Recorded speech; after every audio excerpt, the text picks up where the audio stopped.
Hello കൂട്ടുകാരെ, മലയാളി മോമിലേക്ക് നിങ്ങൾക്ക് വീണ്ടും സ്വാഗതം. അപ്പോൾ ഇന്നത്തെ വീഡിയോ നിങ്ങളെല്ലാവരും ഏറ്റവും അധികം റിക്വസ്റ്റ് ചെയ്ത ബാക്ക് ടു സ്കൂൾ സീരീസിലെ ഫസ്റ്റ് എപ്പിസോഡായിട്ടാണ് വന്നിരിക്കുന്നത്.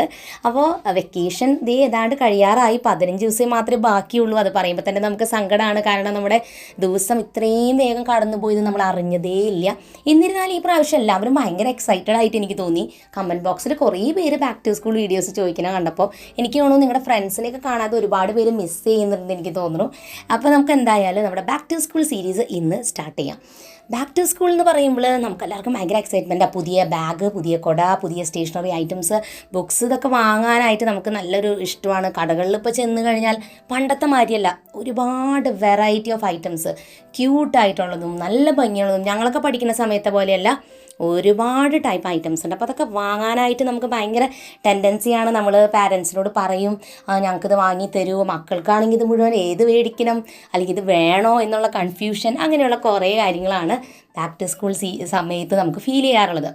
അപ്പോൾ ഇന്നത്തെ വീഡിയോ പാരൻസിനും അതുപോലെ സ്റ്റുഡൻസിനും ഹെൽപ്ഫുള്ളായുള്ള ടിപ്സ് അടങ്ങിയിരിക്കുന്ന ഒരു വീഡിയോ ആണ്. അപ്പോൾ ഈ ഒരു വീഡിയോ കണ്ട ശേഷം നിങ്ങൾ ബാക്ക് ടു സ്കൂൾ പർച്ചേസ് ചെയ്യുകയാണെങ്കിൽ കുറച്ചും കൂടി നല്ലതാവുമെന്ന് എനിക്ക് തോന്നുന്നു. കാരണം എൻ്റെ മനസ്സിൽ ഞാനൊരു പ്ലാനിങ് എങ്ങനെ ചെയ്യണമെന്നാണ് പറയുന്നത്. അപ്പോൾ നമ്മുടെ പ്ലാനിങ് ആദ്യം തുടങ്ങുന്നത് നമ്മുടെ വീട്ടിൽ നിന്നാണ്. നമ്മൾ ആദ്യം തന്നെ കടയിൽ പോയി കുറേ ഐറ്റംസ് വാങ്ങലല്ല കാര്യം. നമ്മുടെ വീട്ടിൽ എന്തൊക്കെ ഉണ്ട്, നമുക്ക് യൂസ് ചെയ്യാൻ പറ്റുന്ന എന്തൊക്കെ ഐറ്റംസ് നമ്മുടെ വീട്ടിലുണ്ട്, ഡാമേജ് ആവാതെ ഒരു കുഴപ്പമില്ലാത്ത സാധനങ്ങളുണ്ടെങ്കിൽ നമുക്ക് അത് തന്നെ റീയൂസ് ചെയ്യാം. പിന്നെയും പോയി പുതിയത് വാങ്ങേണ്ട ആവശ്യമില്ല. അപ്പോൾ നമ്മുടെ ഫസ്റ്റ് ടിപ്പിലോട്ട് പോകാം. School bag. ഇതാണ് നമുക്ക് മസ്റ്റായിട്ടും ആദ്യം തന്നെ സ്കൂളിലോട്ട് പോകുമ്പോൾ വാങ്ങാം. കൊച്ചു കുട്ടികൾ തൊട്ട് എല്ലാവർക്കും വേണ്ട ഒരു ഐറ്റം അല്ലേ. അപ്പോൾ സ്കൂൾ ബാഗ് നമ്മൾ കൊച്ചു കുട്ടികളാണെങ്കിൽ എന്തായാലും പുതിയ അവർക്ക് ഇഷ്ടപ്പെട്ടൊരു ബാഗ് വാങ്ങാം. ബാഗിൻ്റെ അളവും കാര്യങ്ങളൊക്കെ ക്ലാസ് അനുസരിച്ച് തീരുമാനിച്ച് വാങ്ങാവുന്നതാണ്. ഇനി നമ്മുടെ കയ്യിൽ പഴയ ബാഗ് ഉണ്ടെന്നുണ്ടെങ്കിൽ ഒരു കംപ്ലൈൻറ്റും ഇല്ല. ചെറിയ റിപ്പയർ പണികളൊക്കെ ചെയ്താൽ അത് ഉപയോഗിക്കാൻ പറ്റുന്നുണ്ടെങ്കിൽ അത് റീയൂസ് ചെയ്യുന്നത് തന്നെയാവും നല്ലത്. അപ്പോൾ എൻ്റെ മക്കൾ കഴിഞ്ഞ വർഷം മേടിച്ച ബാഗാണ്, ഒരു കേടുമില്ല. അപ്പോൾ ഈ ബാഗ് തന്നെ ഉപയോഗിക്കുന്നത്. സ്കൂബിഡയുടെ ഈ ഒരു ബാഗാണ് അവർ ഉപയോഗിക്കുന്നത്. അപ്പോൾ ഇത് അത്യാവശ്യം വലിപ്പമുള്ള ബാഗാണ്. ഞാൻ റോസൂനും നോക്കി വാങ്ങിയിട്ടുണ്ടായിരുന്നത് 2ാം ക്ലാസ്സിലായിരുന്നപ്പോൾ. അപ്പോൾ അത് ഇത്തിരി വലുതായിരുന്നു അന്ന്, പക്ഷേ ഇപ്പോൾ അവൾക്ക് അത് കറക്റ്റ് സൈസായിരിക്കും. ഇസയുടെ ആയാലും ഇത്തിരി വലിയ ബാഗ് തന്നെയാണ്, കാരണം അത്യാവശ്യം ബുക്സ് വെക്കാനുണ്ട്. അപ്പോൾ അതിൻ്റെ അളവിനനുസരിച്ച് വാങ്ങിയൊരു ബാഗാണ്. അപ്പോൾ ഈ ബാഗ് നമുക്കൊന്ന് വാഷ് ചെയ്ത് വൃത്തിയാക്കി, ഇനി സിബിനൊക്കെ എന്തെങ്കിലും കംപ്ലയിൻറ്റ് ഉണ്ടെങ്കിൽ റിപ്പയർ ചെയ്യുക, അങ്ങനത്തെ എന്തെങ്കിലുമൊക്കെ ചെറിയ പണികൾ ചെയ്യാനുള്ളൂ. പക്ഷേ ഇതിനിപ്പോൾ ഒരു കുഴപ്പവും ഇല്ല. അപ്പോൾ നമുക്ക് ഈ ബാഗ് തന്നെ നമ്മൾ റീയൂസ് ചെയ്യാനാണ് പോകുന്നത്. ചെറിയൊരു ബാഗ് ഞാൻ അവർക്ക് ഇങ്ങനെ വെച്ചിട്ടുണ്ട്. അതായത് ഇപ്പോൾ ചിലപ്പോൾ ക്ലാസ് ഹാഫ് ഡേ ഒക്കെ ഉള്ളതെന്നുണ്ടെങ്കിൽ ടിഫിനൊന്നും കൊണ്ടുപോകണ്ട, അങ്ങനത്തെ ഒക്കെ വല്ല ദിവസം എക്സാമിനൊക്കെ കൊണ്ടുപോകുന്ന ബാഗാണിത്.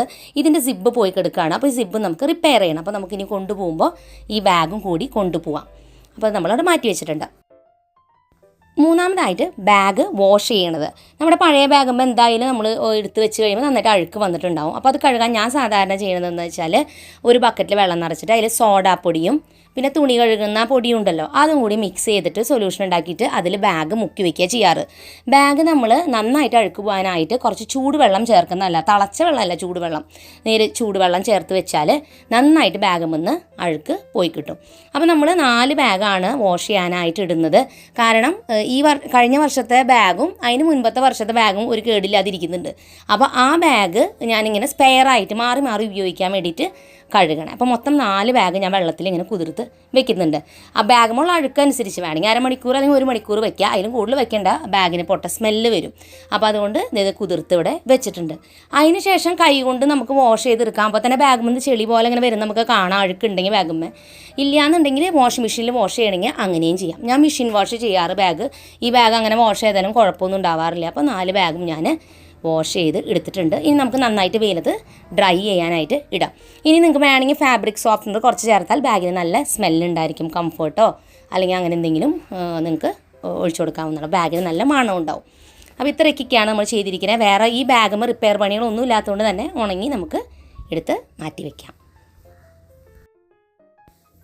മൂന്നാമതായിട്ട് നമ്മുടെ ബാഗിൽ നിന്ന് എടുത്ത പഴയ നോട്ട് ബുക്സിൻ്റെ കാര്യമാണ് കേട്ടോ. നോട്ട് ബുക്കുകൾ പേജ് ഉള്ളത് നമ്മൾ ആ പേജുകൾ നമ്മൾ അതിൽ നിന്ന് എടുത്തിട്ട് അത് ബൈൻഡ് ചെയ്ത് റഫ് ബുക്ക് പോലെ ആക്കാനാണ് വിചാരിച്ചിരിക്കുന്നത്. അപ്പോൾ ഞങ്ങൾ കഴിഞ്ഞ വർഷം അങ്ങനെ ചെയ്തിട്ടുണ്ടായിരുന്നു. അപ്പോൾ ചേട്ടൻ തന്നെ അതെല്ലാം ബൈൻഡ് ചെയ്ത് തുന്നിയൊക്കെ തന്ന് നമ്മൾ ഈ പറഞ്ഞ പേജസ് മാക്സിമം നമുക്ക് അത് വേസ്റ്റ് ആക്കാതിരിക്കാൻ വേണ്ടിയിട്ട്. അപ്പോൾ ഈ ബുക്കുകളെല്ലാം തന്നെ അവർ കഴിഞ്ഞ വർഷം ഉപയോഗിച്ച നോട്ട് ബുക്കുകളാണ്. അതെല്ലാം നമ്മളിത് കളക്ട് ചെയ്ത് വെച്ചിട്ടുണ്ട്. നമുക്കത് ബൈൻഡ് ചെയ്ത് വെക്കാം.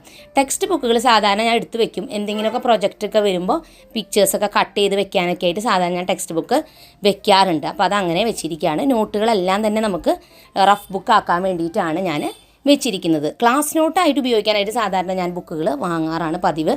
അതിനുള്ള ലിസ്റ്റ് വന്നിട്ടുണ്ട്. അപ്പോൾ അത് വാങ്ങാൻ പോകുമ്പോൾ ഞാൻ ഷെയർ ചെയ്യാം കേട്ടോ. അപ്പോൾ ഇതെല്ലാം ഞാൻ സഞ്ചിയിലാക്കി മാറ്റി വെച്ചിട്ടുണ്ട്. ഇനി നാലാമതായിട്ട് ബോക്സുകൾ. ഇവിടെ ഓൾറെഡി കുറച്ച് ബോക്സുകൾ പഴയതിരിക്കുന്നുണ്ട്. അത് ഏതാണ്ട് കേടായതൊക്കെ എടുത്ത് ഞാൻ കളഞ്ഞു. നല്ല ബോക്സ് ചിലതിരിക്കുന്നുണ്ടായിരുന്നു, ചിലത് ഗിഫ്റ്റ് കിട്ടിയതും അങ്ങനെയൊക്കെ ആയിട്ട്. അപ്പോൾ അത് എടുത്ത് വെച്ചിട്ട് അതിൽ ഏതാണ് വേണ്ടതെന്ന് ജസ്റ്റ് ഞാൻ ചെക്ക് ചെയ്യാണ്. ലഞ്ച് ബാഗ് അവരുടെ കയ്യിലുണ്ട്, പക്ഷെ അത് ഉപയോഗിക്കാറൊന്നുമില്ല. അത് ഉപയോഗിക്കുന്നവരാണെങ്കിൽ അതും കൂടി വാഷ് ചെയ്ത് വെക്കാം. ഡാമേജ് ആയതും കംപ്ലൈൻറ്റ് ആയതും ഒട്ടും ഉപയോഗിക്കാൻ പറ്റാത്തത് കളയാം. നമ്മളിതിങ്ങനെ എടുക്കുന്ന വെച്ച് എടുത്ത് വെച്ചുകൊണ്ടിരുന്ന് കഴിഞ്ഞാൽ അടുത്ത കാലത്തൊന്നും എടുക്കലുണ്ടാവില്ല. രണ്ടാമത്തെ കാര്യം, നമുക്കത് വേറെ വല്ല പർപ്പസിന് വല്ല കളേഴ്സോ അങ്ങനെയൊക്കെ ഇട്ടിട്ട് റീയൂസ് ചെയ്യാൻ പറ്റുകയാണെങ്കിൽ പഴയ ബോക്സ് അങ്ങനെ യൂസ് ചെയ്യാനായിട്ട് ഞാൻ വെച്ചിരിക്കുന്നത്. അഞ്ചാമത്തെ ടിപ്പ്, നമ്മുടെ കയ്യിലുള്ള എല്ലാ സ്റ്റേഷനറി ഐറ്റംസും നമ്മുടെ റൂമിൽ കൊണ്ട് നിരത്തി താഴെ എല്ലാം വയ്ക്കുക. എല്ലാതും കൊണ്ടുവയ്ക്കുക കേട്ടോ. കാരണം അങ്ങനെ ഫുള്ളായിട്ട് കാണുമ്പോഴാണ് ഏതൊക്കെ ഐറ്റംസ് നമുക്ക് വേണം, ഏത് വാങ്ങണം, അതുപോലെ തന്നെ അത് കേടായിട്ടുണ്ടോ എന്നൊക്കെ അറിയാനായിട്ട് നമുക്കിതെല്ലാം കണ്ടു കഴിഞ്ഞാലാണ് നമ്മുടെ കയ്യിൽ എന്തൊക്കെ ഉണ്ടെന്ന് അറിയാൻ പറ്റുള്ളൂ. അപ്പോൾ ഞാൻ എല്ലാം എടുത്ത് കൊണ്ട് വെച്ചിട്ട് സ്കെച്ച് പെന്നുകളിൽ കുറേ സ്കെച്ച് വർക്ക് ചെയ്യാത്തതും ഒക്കെ അങ്ങനെയൊക്കെ അതിൽ വെച്ചിട്ടുണ്ടല്ലോ, അങ്ങനെ കളയാതെ വെച്ചിരിക്കുക. അപ്പോൾ അത് ഞാൻ അവളോട് പറഞ്ഞു, എല്ലാം കളർ ചെയ്ത് നോക്കിയിട്ട് അതിൽ നല്ലത് മാത്രം വെച്ചാൽ മതി, വർക്ക് ചെയ്യാത്തതെല്ലാം കളഞ്ഞോളൂ. അപ്പോൾ അതെല്ലാം അവൾ ഇരുന്ന് നോക്കുകയാണ്. നമ്മൾ കഴിഞ്ഞ വർഷം ഇങ്ങനെ നോക്കിയിട്ടുണ്ടായിരുന്നില്ല. അപ്പോൾ അതുകൊണ്ട് കുറച്ചധികം കളറുകൾ വേസ്റ്റായിട്ടും ഒക്കെ ഇരിക്കുന്നുണ്ട്. പിന്നെ ക്രയോൺസൊക്കെ കുറേ പഴയതാവുമ്പോൾ ചീത്തയാവും അത്. അപ്പോൾ അങ്ങനെയുള്ളത് കളയാനായിട്ട് വെച്ചിട്ടുണ്ട്. പിന്നെ പെയിൻറ്റ് പാലറ്റ് ഇങ്ങനത്തെ ഉണ്ടല്ലോ, അതൊക്കെ ഇവർ പെയിൻറ്റിംഗ് ഒക്കെ ചെയ്ത് കഴിഞ്ഞിട്ട് ചിലപ്പോൾ വൃത്തിയായിട്ട് വെച്ചിട്ടില്ലെങ്കിൽ അത് നമുക്ക് ഇങ്ങനെ കളർ പറ്റി പിടിച്ചൊക്കെ ഇരിക്കും. അപ്പോൾ അതൊക്കെ തുടച്ച് വൃത്തിയാക്കാൻ പറഞ്ഞിട്ട് അതൊക്കെ അവർ തുടച്ച് വൃത്തിയാക്കിക്കൊണ്ടിരിക്കണം. അപ്പോൾ നമുക്കൊരു ഐഡിയ കിട്ടും, ക്രയോൺസ് വേണോ, സ്കെച്ച് വേണോ, പെയിൻറ്റ് വേണോ, അല്ലെങ്കിൽ നമുക്ക് ബ്രഷ് പെൻ വാങ്ങണോ എന്നിങ്ങനെയുള്ള കാര്യങ്ങൾ. അപ്പോൾ നമ്മൾ അല്ലെങ്കിൽ ഇത് അനാവശ്യമായിട്ട് നമ്മൾ വീട്ടിൽ അതൊക്കെ കേടാണല്ലോ വെച്ച് പിന്നെയും പോയി വാങ്ങും. അത് ചിലപ്പോൾ വീട്ടിലുള്ളത് തന്നെയായിരിക്കും പിന്നെയും വാങ്ങാം. പെയിൻറ്റ് ബ്രഷുകൾ വൃത്തിയാകാൻ വേണ്ടിയിട്ട് ഞാൻ തിന്നർ ഉണ്ടല്ലോ, തിന്നർ എന്ന് പറഞ്ഞാൽ നമുക്ക് വാങ്ങാൻ കിട്ടും, പെയിൻറ്റ് ഷോപ്പിൽ വാങ്ങാൻ കിട്ടുന്നതാണ്. അതിൽ നമ്മുടെ പെയിൻറ്റ് ബ്രഷ് എല്ലാം മുക്കി വെച്ചിരിക്കുകയാണ്. അവരിങ്ങനെ പെയിൻറ്റ് നമ്മൾ യൂസ് ചെയ്ത് കഴിഞ്ഞാൽ ബ്രഷ് നമ്മൾ വാഷ് ചെയ്ത് വെക്കണം, ഇല്ലെങ്കിൽ അതിങ്ങനെ ഡ്രൈ ആയി പോകും. അപ്പോൾ അവരുടെ പെയിൻറ്റ് ബ്രഷൊക്കെ ഡ്രൈ ആയി, അപ്പോൾ അത് തിന്നറിൽ മുക്കി വെച്ചിട്ടുണ്ട്. പെയിൻറ്റ് പാലറ്റൊക്കെ അവർ തുടച്ച് വൃത്തിയാക്കി ജസ്റ്റ് ഒന്ന് ഉണങ്ങാനായിട്ട് അവിടെ കൊണ്ടുവച്ചിരിക്കുകയാണ്. ചെറിയൊരു നനവുണ്ട്, അപ്പോൾ അതൊക്കെ തുടച്ച് അവിടെ വെച്ചിട്ടുണ്ട്. ആറാമതായിട്ട് നമ്മുടെ കയ്യിലുള്ള കളേഴ്സ് ഐറ്റംസൊക്കെ നമ്മൾ എങ്ങനെയാണ് ഓർഗനൈസ് ചെയ്യണം. നമ്മളിങ്ങനത്തെ ഒരു ബോക്സിലാണ്, വലിയൊരു ഡബ്ബയുണ്ട്, ഇതിലാണ് എല്ലാ കളേഴ്സും വെച്ചിരിക്കുന്നത്. അപ്പോൾ ഇതിൽ പല ബ്രാൻഡിൻ്റെ സ്കെച്ച് ഉണ്ട്. ഒരെണ്ണം ഇത്തിരി അധികം കളേഴ്സുള്ളൊരു സ്കെച്ച് സെറ്റായിരുന്നു. പിന്നെ ഫാബർ കാസലിൻ്റെ ഉണ്ട്. അപ്പോൾ രണ്ടും കൂടി അതിൽ നല്ലത് ഏതാണോ അത് മാത്രമേ വെച്ചിട്ടുള്ളൂ. പക്ഷെ അതിൽ ബ്ലാക്കും ബ്രൗണും റെഡൊക്കെ ചിലത് കഴിഞ്ഞേ പോയി, ഫുള്ളില്ല. അപ്പോൾ നമ്മൾ അത് മാത്രമായിട്ട് കിട്ടാനായിട്ട് ഇത്തിരി ബുദ്ധിമുട്ടാണ്. ചെറിയ കളറിൻ്റെ വല്ല പാക്ക് വാങ്ങണം. അപ്പോൾ സ്കെച്ചിൽ ചില കളേഴ്സ് മാത്രമേ നമുക്ക് ആവശ്യമുള്ളൂ. അപ്പോൾ അതനുസരിച്ച് വാങ്ങണം. ഈസയ്ക്കും റോസിനും രണ്ടുപേർക്കും 2 സ്കെച്ചിൻ്റെ സെറ്റ്, 2 ക്രയോൺസ് എല്ലാം 2 വെച്ചിരിക്കുക. കാരണം ഒരെണ്ണം ചിലപ്പോൾ എടുത്തിട്ട് സൂക്ഷിച്ച് വെച്ച് മിസ്സായി പോയാൽ പിന്നെ തല്ലൂട്ടാവും. അപ്പോൾ അതുകൊണ്ട് 2 പേർക്കും 2 സെറ്റാണ് എല്ലാം വെച്ചിരിക്കുന്നത്. നമ്മുടെ കയ്യിലുള്ള എക്സ്ട്രാ സ്കെച്ചും അതൊക്കെ സ്റ്റോർ ചെയ്യാനായിട്ട് പഴയ സ്കൂൾ ബോക്സുകൾ നമ്മൾ ഉപയോഗിച്ചിരിക്കുന്നത്. അപ്പോൾ അതൊക്കെ അവിടെ വെച്ചിട്ടുണ്ട്. ഇൻസ്ട്രുമെൻറ്റ് ബോക്സും കാര്യങ്ങളൊക്കെ പഴയത് ഉണ്ടായിരുന്നു. അപ്പോൾ പിന്നെ അതൊന്നും വാങ്ങേണ്ട ആവശ്യമില്ല. ഇൻസ്ട്രുമെൻറ്റ് ബോക്സിലെ ഏതെങ്കിലും പീസ് ഇപ്പോൾ ഒരെണ്ണം പോയിട്ടുണ്ടെങ്കിൽ, പ്രൊട്രാക്ടർ പോയിട്ടുണ്ട്, അങ്ങനെ എന്തെങ്കിലും പോയിട്ടുണ്ടെങ്കിൽ അത് സെപ്പറേറ്റ് വാങ്ങാൻ കിട്ടും കേട്ടോ കടകളിൽ. അങ്ങനെ വാങ്ങിയാൽ മതി, ഫുൾ സെറ്റ് വാങ്ങേണ്ട ആവശ്യമില്ല. പിന്നെ നമ്മുടെ കയ്യിലുള്ള ഇറേസേഴ്സും ഷാർപ്നർ, പെന്ന്, പെൻസിൽ ഇതെല്ലാം കളക്ട് ചെയ്ത് കൊണ്ടുവരിക. ചിലപ്പോൾ മിക്കവാറും നമ്മുടെ കയ്യിൽ കുറേയൊക്കെ അവിടെ ഇവിടെയൊക്കെ ഇങ്ങനെ മിസ്സാക്കി എടുക്കുന്നുണ്ടാവും നമ്മൾ നോക്കാത്തത് കൊണ്ട്. അപ്പോൾ അതെല്ലാം കളക്ട് ചെയ്ത് കൊണ്ടുവന്നിട്ട് ചിലപ്പോൾ നമ്മൾ നോക്കുമ്പോൾ നമുക്ക് വാങ്ങേണ്ട തന്നെ ആവശ്യം വരില്ല, കാരണം നമ്മുടെ കയ്യിൽ തന്നെ ഉണ്ടാവും. അപ്പോൾ അത് അവരെ കൊണ്ട് 2 പേരോട് നോക്കി ഫുൾ സെറ്റ് ചെയ്ത് നമ്മുടെ കയ്യിലുള്ള എല്ലാ ഐറ്റംസും ഇതേ നമ്മളിവിടെ നിരത്തി വെച്ചിട്ടുണ്ട്. അപ്പോൾ നമുക്കിപ്പോൾ ഒരു പിക്ചർ കിട്ടി എന്ത് വാങ്ങണം നമുക്ക് കടയിൽ പോകുമ്പോൾ. കാരണം ഇത്രയും നമ്മൾ ഡീറ്റെയിൽ ആയിട്ട് നോക്കിയുണ്ട്. ഹൈലൈറ്റേഴ്സ്, അതുപോലെ തന്നെ നമുക്കിപ്പോൾ സിസേഴ്സ്, ഗ്ലൂ, അങ്ങനെയുള്ള കുറേ കാര്യങ്ങളുണ്ട്. അത് ഞാൻ ഷോപ്പിംഗ് ചെയ്യാൻ പോകുമ്പോൾ നിങ്ങളോട് പറയാം കേട്ടോ, എന്തൊക്കെ ഐറ്റംസാണ് വാങ്ങണേന്നും അതിൻ്റെ ലിസ്റ്റും അതനുസരിച്ച് നമ്മൾ എന്തൊക്കെ വാങ്ങിയെന്നും പറയാം. അടുത്തതായിട്ട് യൂണിഫോം. അപ്പോൾ യൂണിഫോം ചിലവർക്ക് പുതിയത് തയ്ച്ചിട്ടുണ്ടാവും, ചിലർ പഴയത് തന്നെയാവും യൂസ് ചെയ്യുന്നുണ്ടാവും. അത് പാകമുണ്ടെങ്കിൽ അപ്പോൾ അതൊക്കെ ഇട്ട് നോക്കുക, കറക്റ്റ് ഫിറ്റിംഗ് ആണോ, അല്ലെങ്കിൽ എക്സ്ട്രാ യൂണിഫോം വേണോ, അതെല്ലാം ചെക്ക് ചെയ്യുക. അതിന് ശേഷം അതെല്ലാം വാഷ് ചെയ്ത് വൃത്തിയാക്കി എല്ലാം വെക്കുക. അപ്പോൾ അയണിങ്ങും കാര്യങ്ങളൊക്കെ നമുക്ക് ക്ലാസ് തുടങ്ങുന്നതിന് കുറച്ച് മുമ്പ് ചെയ്താൽ മതി. മെയിനായിട്ടും യൂണിഫോം കാര്യങ്ങളൊക്കെ തയ്ക്കാണ്ടെങ്കിൽ ഒക്കെ നേരത്തെ കൂടി കൊടുത്തിട്ടുണ്ടാവും എല്ലാവരും. എന്നിരുന്നാലും എല്ലാവരും അതും കൂടി ഒന്ന് ശ്രദ്ധിക്കുക. അപ്പോൾ ഇവരുടെ യൂണിഫോംസ് ഒക്കെ തന്നെ ഉണ്ട് കയ്യിൽ, കഴിഞ്ഞ വർഷം തയ്ച്ചതെല്ലാം കുഴപ്പമൊന്നുമില്ല. അടുത്തത് നമ്മുടെ കുടയൊക്കെ എടുത്തൊന്ന് തുറന്ന് നോക്കുക. മഴയൊന്നും അധികം വരാത്തതുകൊണ്ട് നമ്മൾ കുട അധികം ഉപയോഗിച്ചിട്ടില്ല. കംപ്ലൈൻറ്റ് ഉണ്ടോ, അല്ലെങ്കിൽ അത് റിപ്പയർ ആക്കണോ, പുതിയത് വാങ്ങണോ, എന്താണെന്ന്. ഇവരുടെ കുട ശരിക്കും പറഞ്ഞാൽ ഇവർ അധികം ഉപയോഗിച്ചിട്ടില്ല. സ്കൂൾ തുറന്ന സമയത്ത് അന്ന് എടുത്തിട്ട് പിന്നെ എടുത്ത് വെച്ചിട്ട് വല്ലപ്പോഴും മാത്രമേ എടുത്തിട്ടുള്ളൂ. റോസിൻ്റെ കുടയ്ക്ക് ഒരു ചെറിയ കംപ്ലയിൻറ്റ് ഉണ്ട് അതിൻ്റെ, അപ്പോൾ അത് നമുക്ക് ശരിയാക്കണം. പിന്നെ അടുത്തതായിട്ട് എന്താണ്, ഷൂസും. സ്കൂൾ ഷൂസ് നമ്മൾ ഓരോ സ്കൂളിലും ഓരോ രീതിയിലാണ് ഷൂസ്. മഴക്കാലത്ത് സാധാരണ ചില സ്കൂളുകളിൽ സാൻഡിൽസ് ഉപയോഗിച്ചോളാൻ പറയാറുണ്ട്, ബ്ലാക്ക് സാൻഡിൽസ്.